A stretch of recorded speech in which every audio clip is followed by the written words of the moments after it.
За өглөөний минь манайхаа 4 өдрийн өглөө 4:30 болж байна. Гэрээсээ гарах гэсэн чинь хүн дуудчихлаа. Тэгээд хүн авахгүй явж байна. За өнөөдөр 9 цаг хүртэл Uber хийж байгаад тэгээд барилгын ажил руу очино. Би нөгөө жоохон эрт очиод оройн нэг 5:30-аас өмнө тараа тэгээд буцаж явж хүүхдүүдээ аваад байгаа. За өчигдөр барилгын ажил руу бас 9-гээд очисон. Тэгээд ер нь өглөө гараад нэг 9-гээд очиход бол нэг 60-70 доллар л хийж илээ. Тэгэхээр ер нь баг тэр хавцааны л байгаа байх.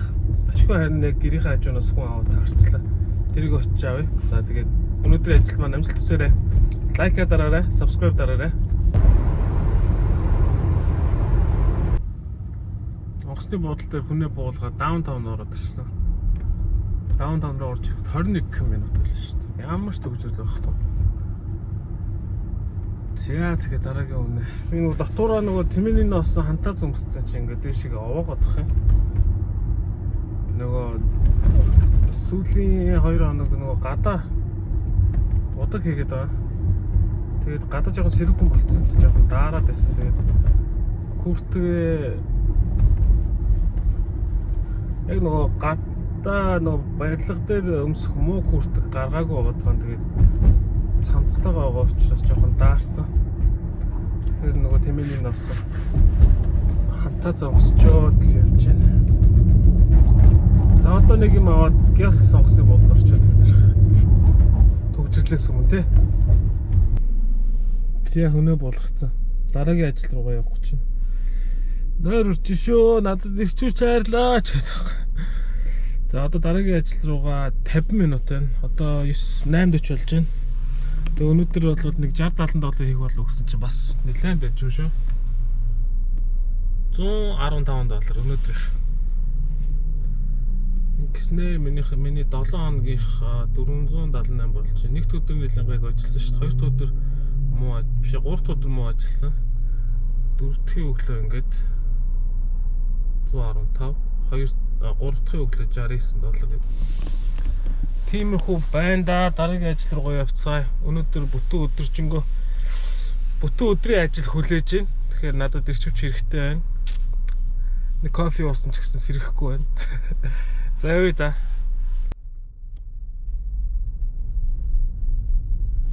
Барилгын ажил дээр ойрд апдейт өгөөгүй байгаа. Зөндөө олон юм хийсэн байгаа. Өнөөдөр очиж байгаад үзүүлээ. Нэлээд л олон будгийн ажил хийлээ дээ. Энэ 7 хоног биш. Тэ энэ 7 хоног ер нь гадаа бас харьцангуй гайгүй байгаа байхгүй. Тэгэхээр гадаах юм ер нь нэлээд цэгцлэх гээд үзээд байгаа. Тэг өдөр болгоно л ер нь юм хийгээд байгаа мөртлөө би ч яг 2-3 4-д очиж байгаа л да. Манай цог ахаас өдөр болго юм хийгээд байгаа мөртлөө л яг гадаах ажил нь дуусахгүй байгаа дээ. Тэгэл ер нь барилгын ажил чинь тэгдэм биш үү? Харахад их гайгүй, бодоход их гайгүй. За ингээл болчихно гэдэг жбайгаа боловч яг гардаад хийн гол бас нэлээд цаг авдаг. Чимхлүүр юм ихтэй.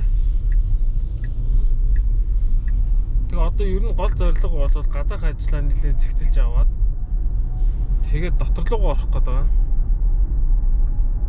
1-2 давхруудаа бүгдийн сайхан нөгөө гипс автангаар битүүлээд будаад шал малын янзлаа, тааз мазын янзлаад тиймэрхүү ажлууд үлдчихэд байгаа. Одоо энэ 7 хоног чинь миний 4 дахь 7 хоног шүү дээ, тий. 4 дэх 5 дахь байлаа. Ер нь сар гаруй ажилласан юм байна. Сар орчим болж байгаа юм байна.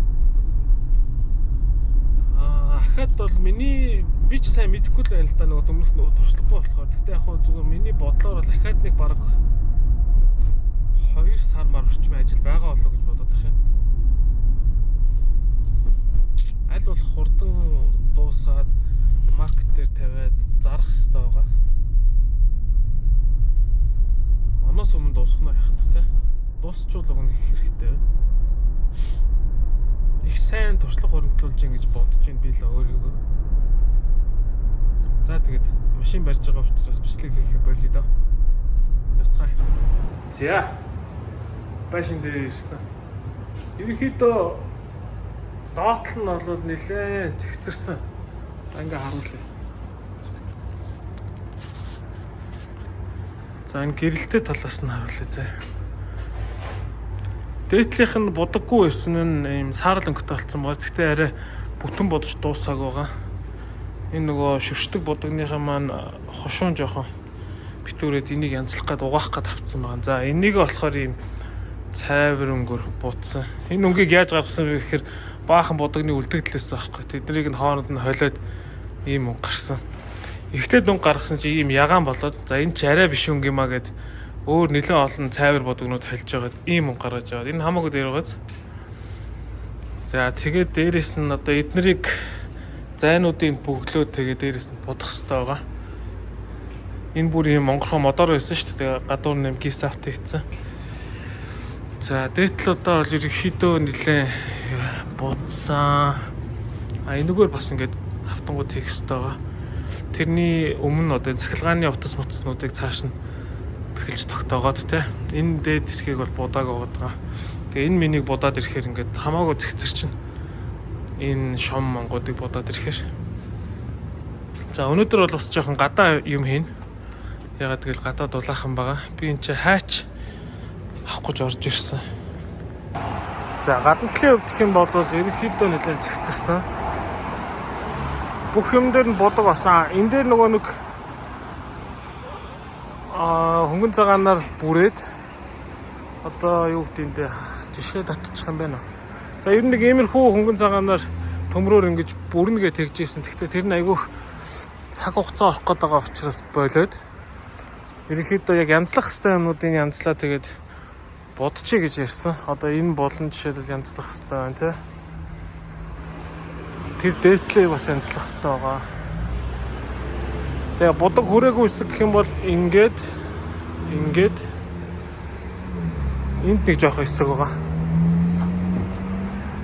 Эндээс эхлээд энэ хүртэл будаг байгаа гэсэн. Бусд нь бол ерөнхийдөө нэлээд зэгцэрсэн. Хойтлын одоо очиж харуулнаа.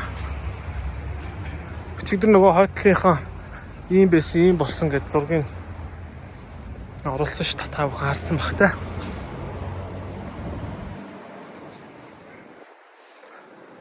Хойтлын болсон.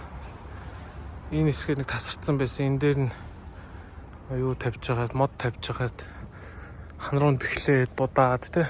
За одоо болохоор энэ нэг жижигхэн touch up байна. Энэ хэсэг бас ингээд онцсон байгааз. Энэ дээр флашинг гэдэг юм хийнэ гинэ. Флашинг гэж ярьдаг юм. За энэ дээр бас байна. Энэ дээр би юу хийх гээд байгаа вэ гэхээр шүү дээ. Би ч хийжтэй заалгуулж л хийж байна л та. Ийм нэг гурвалжин хэлбэртэй ийм нэг төмөр угаз. Энийг наагуур нь ингэж тавих юм. За харуулъя.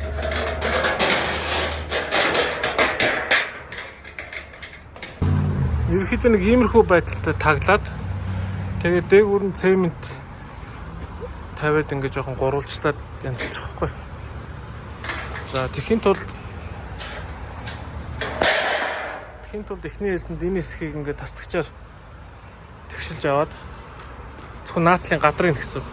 Тэгээ энэ хэсгийг үлдээж аваад энэний цаана мод байгаа. Мод руу энийг шүрүүтэж бэхлээд яг энэ хүртэл гэсэн. Тэгээд бас энэний дотгошоо ингэж жоохон оруулаад тэгээд энийг нүхийг бэхлэнэ. Энэ ийм нүх байшингийн эргэн тойронд нэг 3-4 байгаа. Энээс эхлэн. За ингэж яагаад ийм шүрүүп хийсэн чинь 2 орооч юм уу? Хэдийн инч гэдэг юм бол та. Харин богинд чинь энэ рүү бол яг орцсон. Тэгсэн чинь энэ наанаа жоохон нөгөө шавартай болохоор хийргээд байна. Тэгэхээр арай жоохон урчрууп болж ирээ. Ингээд ямар юм бэ?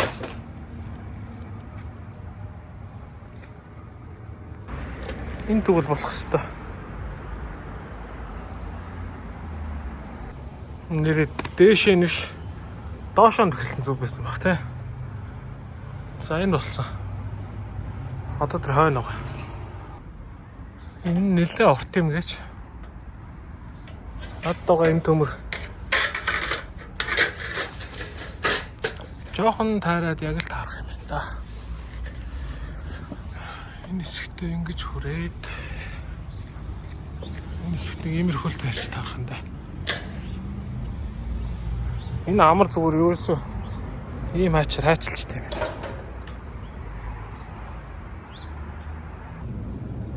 За эргэдэ болчлоо. Тэгсэн чинь энэ нэг юм сүрдэг гэдэг. Энэ доошогоо өрөмдөж байгаад тэлэгч хийгээд доошогоо бооч гэж бодож ингэж яат. Сайн шалгууллаа. Жохон буруу ичиж. Юуг нь буруу гэсэн бэ гэхээр ер нь бол яг иймэрхүү налуу байх хэрэгтэй юм байна. Одоо яг энэ харж шít тэ. Би болохоор ингээд үнцэг гаргаа хийсэн байхгүй. Тэгэхээр жоохон налуу байжиж нөгөө усмас оруул ингэж урсах, тогтох биш, урсах зорилттой. Тэгэхээр би одоо нэг сүртэй юм бол хийхгүй. Энэ болтнуудыг аваад энэ дээр нь жоохон зайтай шүү дээ. Дээш нь шахаж агаад дээдлэлтэн боогоо явуулчих. Буцаад болтыг аваад дээш нь боогол явчихна гэсэн үг.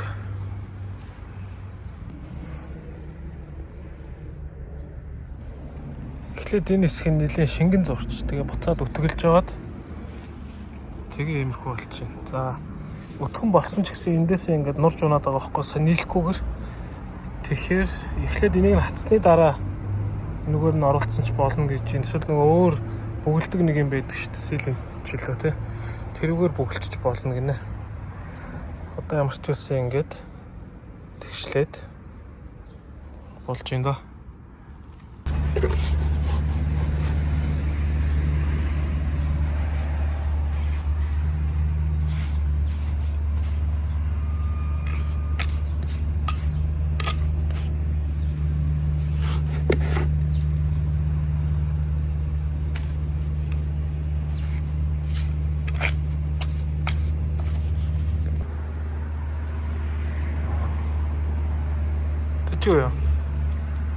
бидний дараа нь бүгэлчнэ.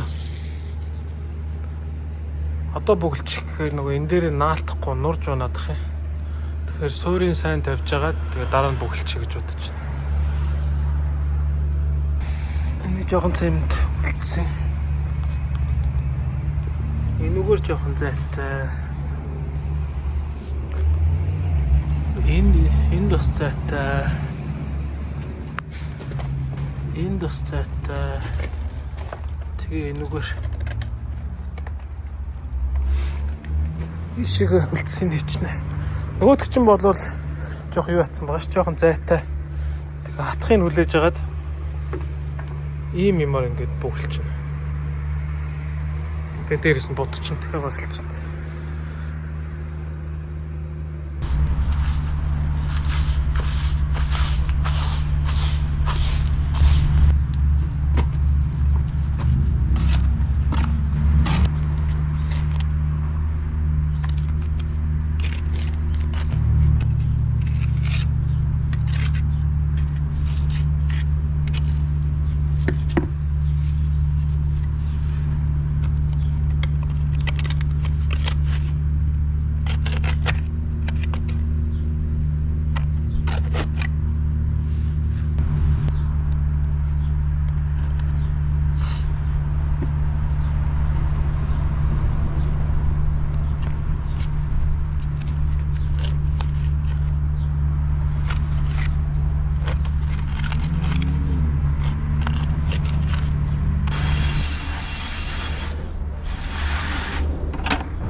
Цайнд орох гэж байна. Өнөөдөр гэрээсээ хоол авчираагүй. Хоол хийж байгаа байхгүй. Хөргөчөнд төр үтсэн чинь дахиад юм ахгүй. Тэгээ нэг юм утгаачлаа. Арай жоох их мах ичиж өгөө юу. Гайг байгаа.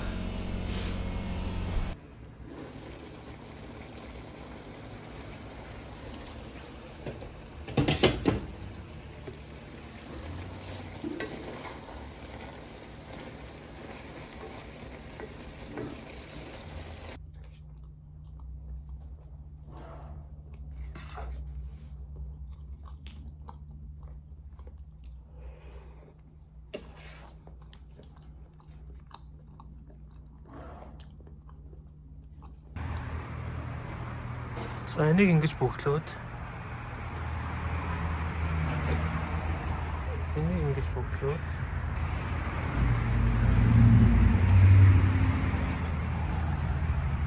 энэсийг ингэж бөглөөд энэ хүртэл нь бөглөөд жоохон байсан цемент манд дуссаа. За тааза болцсон. Энтлийн насын мөнгөөр бодлаа.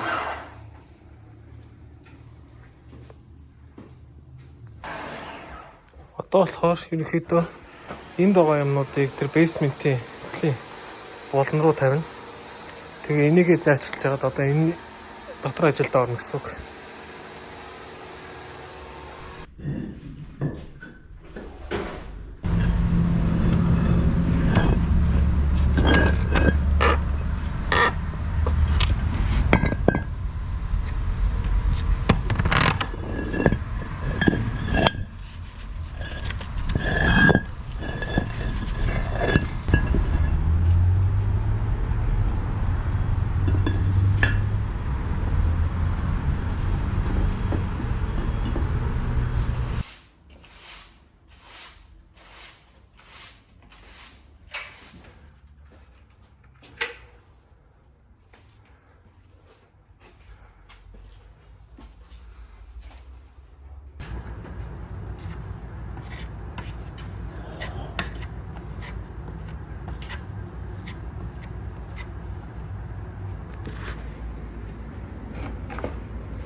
Хөдөлгөөнтэй хийж болохгүй юм байна. За, see you next week. Өнөөдрийн барилгын ажил дууссан. За, гэрлүүгээ биш ээ. Хүүхдүүд авахгүй явж байна. Хоцрохгүй жоох яарцсан явж байна. Ингэж яхта нөгөө комментэнд хариулж байна. За, өмнөх бичлэгийн комментууд дээр бол ер нь ихэнх нь сэтгэгдэл тэгээд амжилт хүссэн мессежүүд байлээ, комментууд байлээ. Тэгээд их сонирхолтой коммент байсан. Тэр нь болохоор Uber-т явахын тулд таксины сургалтанд суугаад сертификат авах хэрэгтэй байдгүй. Европт тэгдэм байлээ, судалсан чинь гэсэн байсан. Энд бол тийм байхгүй. Албан ёсны жолооны үнэлгээтэй байх хэрэгтэй. Гэхдээ одоо албан ёсны жолооны үнэлгээтэй болохын тулд нөгөө бичиг баримттай байх хэрэгтэй болчиход байгаа. За тэгээд өөрийн гэсэн машинтай, иншүрэнстэй байх хэрэгтэй. За хэрвээ өөрийн гэсэн машингүй байх юм бол Uber-с машин түрээсэлж болдог. Гэхдээ үнэ ханшийн бол яг мэдэхгүй.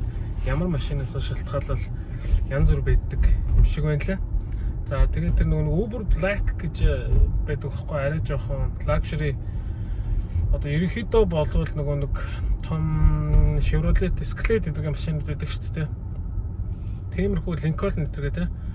Тиймэрхүү машинууд ордог тийм арай жоохон мөнгөтэй баян хүмүүст үйлчилдэг гэх юм уу те, селебритинууд ч юм үйлчилдэг тийм төрлөнд байдیں۔ За тэрэн суухын тулд харин сургалтанд сууж үнэлэх хэвээр сертификат авах хэвээр байдیں байна лээ. Тэр талаар нь би удахгүй судлаа, тэгээд гоё мэдээлэл өгнө болвол өөрөө ч гэсэн тэр үнэлгээг авчия гэж бодож байгаа. За ямар машин тохиромжтой вэ гэх юм бол за жижиг машин гэвэл ерөнхийдөө хайбрид машинууд их тохиромжтой. Янз бүрийн хайбрид машинууд байна шүү дээ. За Highlander ч хайбрид байдаг лөө. За RAV4 те, эсвэл Toyota Prius, Venza гэдэг өөр их юм бол Toyota Sienna нөгөө минивэн чинь одоо сүүлийн оных нь хайбрид болсон байгаа. Өөр Toyota-гийн биш хайбрид машинууд бас зөндөө байгаа те. Цахилгаан машин бол надад таалагдж байгаа. За тийм байна. Тэгээд нөгөө юугаа хэлсэн шүү дээ. Жижиг машинаар бол зөвхөн Uber X гэдгийг зөөдөг. 6-аас дээш хүний суудалтай болох юм бол XL буюу арай жоох үнэлгээ өндөртэй олон хүн суудаг. Эсвэл их ачаатай хүн суудаг тийм төрлөнд байдаг. За хамгийн өндөр үнэлгээтэй нь бол түрүүний хэлсэн нэг Black гэж байгаа. Тэр нь бас Lemon дэвт юм байлаа. Limousine гэсэн үг.